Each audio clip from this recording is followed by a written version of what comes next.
America ने हस्तक्षेप किया और रशिया ने यूक्रेन पर हमला किया है सुबह, और बड़े स्तर पे हमला हुआ है। इसको लेकर के आज पूरे बाज़ार में, पूरी दुनिया के बाज़ार में, हिंदुस्तान के बाज़ार में हमें बड़ी गिरावट देखने को मिली। और इवन रशिया के जो मार्केट हैं वो अभी दिन के समय में भी लगभग 40% के आसपास गिर चुके हैं। रूस यूक्रेन युद्ध विवाद का असर वैश्विक बाजार पर। दुनिया भर के बाजारों में भारी गिरावट, तो वहीं सोने चांदी में देखा गया उछाल। रूस द्वारा यूक्रेन पर किए गए हमले के बाद वैश्विक बाजार में भी भारी गिरावट देखी गई। दुनिया भर के बाजार देखते देखते धराशायी हो गए। शेयर मार्केट में आई गिरावट का विश्लेषण करते हुए अजमेर के ब्रोकर संदीप गोयल ने बताया कि बढ़ती महंगाई और रूस द्वारा यूक्रेन पर किए गए हमले के बाद बाजार में यकायक भारी गिरावट दर्ज की गई। वहीं सोने और चांदी में उछाल देखा गया। बढ़ती महंगाई और आर्थिक अनिश्चितता के दौर में सोना महंगाई से निपटने में काम आता है। इस वजह से सोना अन्य संपत्ति वर्ग की तुलना में बेहतर प्रदर्शन कर रहा है। रूस यूक्रेन युद्ध से उपजे टेंशन के कारण निवेशक इक्विटी जैसे उच्च जोखिम वाले निवेश से बाहर निकलकर गोल्ड जैसे सुरक्षित विकल्प में निवेश कर रहे हैं। सोने चांदी के साथ साथ स्टील, तांबा, aluminium, soybean, zinc, crude palm oil और प्राकृतिक गैस जैसी कमोडिटीज के भी दाम बढ़ गए हैं। सोने की कीमतों ने फरवरी माह में 5.5% रिटर्न दिया, जबकि सेंसेक्स और निफ्टी में इस साल 3.3% की गिरावट दर्ज की गई।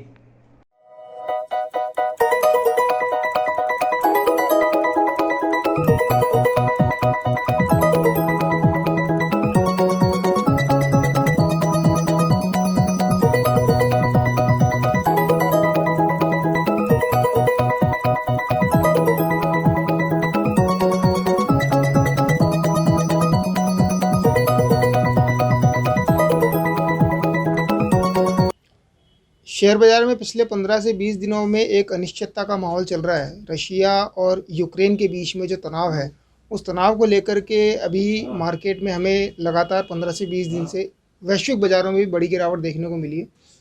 और कुछ समय से एक ऐसा माहौल था कि शायद रशिया यूक्रेन के ऊपर हमला ना करे, ऐसा एक अनिश्चितता थी। लेकिन आज जिस प्रकार अमेरिका ने हस्तक्षेप किया और रशिया ने यूक्रेन पर हमला किया है सुबह, और बड़े स्तर पे हमला हुआ है, इसको लेकर के आज पूरे बाज़ार में, पूरी दुनिया के बाज़ार में, हिंदुस्तान के बाज़ार में हमें बड़ी गिरावट देखने को मिली है।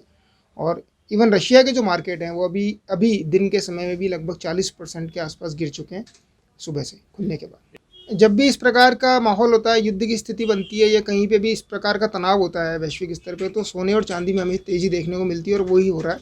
आज भी हमें लगभग चांदी में 2000 रुपये की और सोने में लगभग हमें 500-600 रुपये की तेज़ी देखने को मिली है। और यदि ये स्थिति रही तो आगे भी हमें और इनमें तेज़ी देखने को मिल सकती है और बाज़ार में गिरावट देखने को मिलेगी। देखिए, जो कल रात्रि में हमले के हुआ है और जो पिछले कुछ समय से तनाव चल रहा है, तभी से सोने में तेज़ी का रूप बना हुआ है।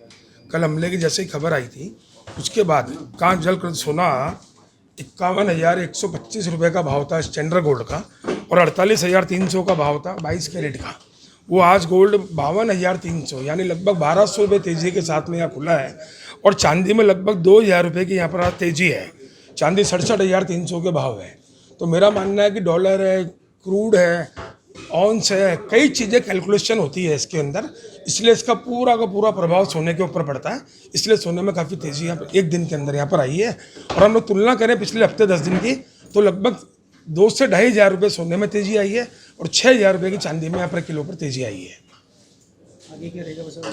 देखिए, अगर इसी तरह के हालात रहे तो मेरा मानना है, क्योंकि पिछले कुछ दिनों में शेयर मार्केट भी क्रैश हुआ है, कुछ प्रॉपर्टी के अंदर हलचल कुछ डाउन हुई है, यहाँ पर बैंकों में अपनी इंटरेस्ट रेट कम करी है एफडीआरस के सेविंग के अंदर, तो मेरा मानना है सुरक्षित निवेश की दृष्टि से सोने को देखा जा रहा है और लोग बाग इसमें निवेश कर रहे हैं। सोने की मांग हर जगह है। और चांदी के लिए मैं आपको कहना चाहूँगा, चांदी की मांग आजकल मोबाइलों के अंदर है, सोलर प्लांटों के अंदर है, 2 व्हीलर्स में है, 4 व्हीलर्स के अंदर है, हर जगह दवाइयों के अंदर है। चांदी का उपयोग हर जगह हो रहा है आजकल, इसलिए चांदी की इतनी मांग है। फ्यूचर में दोनों धातुओं में बहुत ज़्यादा तेज़ी की संभावना बताई जा रही है। देखिए, सोने चांदी में गिरावट नहीं है, निफ्टी और सेंसेक्स में गिरावट है। उसके कई मुख्य रीज़न आ रहे हैं। अब पिछले 4 महीने से निफ्टी और सेंसेक्स में रेगुलर गिरावट देखने को मिल रही है।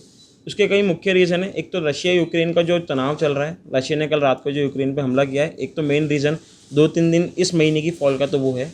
और क्रूड ऑयल्स में जो रेगुलर डॉलर रेट्स बढ़ती जा रही है, एक रीज़न वो भी है। एक फेडरल बैंक ने अपनी बॉन्ड यील्ड रेट्स को इंक्रीज़ करने का सोचा है, एक रीज़न उसका भी है। तो और इस कारण निफ्टी और मार्केट और गोल्ड ये अपोजिट चलते हैं। जैसे अगर मार्केट डाउनफॉल आता है तो गोल्ड में अप आता है।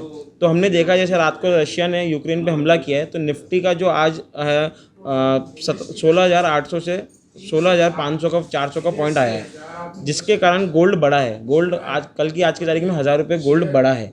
तो मेरा ये कहना है कि निवेशकों का जो है वो सेफ हेवन ज़्यादा पसंद करते हैं अभी, इसलिए वो लोग गोल्ड में और सिल्वर में और बॉन्ड्स में ज़्यादा इन्वेस्ट करें। इस वजह से निफ्टी भी गिर रहा है जी। इससे किस तरह से नुकसान होगा क्या व्यापारियों को? देखिए मार्केट में नुकसान का सच तो नहीं कह सकते, बट एकाएक जब एकदम से गोल्ड चांदी तेज होता है तो जो बायर्स होते हैं वो स्टॉप हो जाते हैं। वो ये चाहते हैं कि कल 50,000 का भाव था, आज 51,000 का भाव है, तो हम लोग 1,000 रुपये तेजी थोड़ा वेट करते हैं, ये करेक्शन होगा तब परचेस करेंगे। तो शॉर्ट टर्म के लिए थोड़ा सा हमें नुकसान होता है, बट लॉन्ग टर्म में कस्टमर वापस बाई करने के लिए निकलता ही है।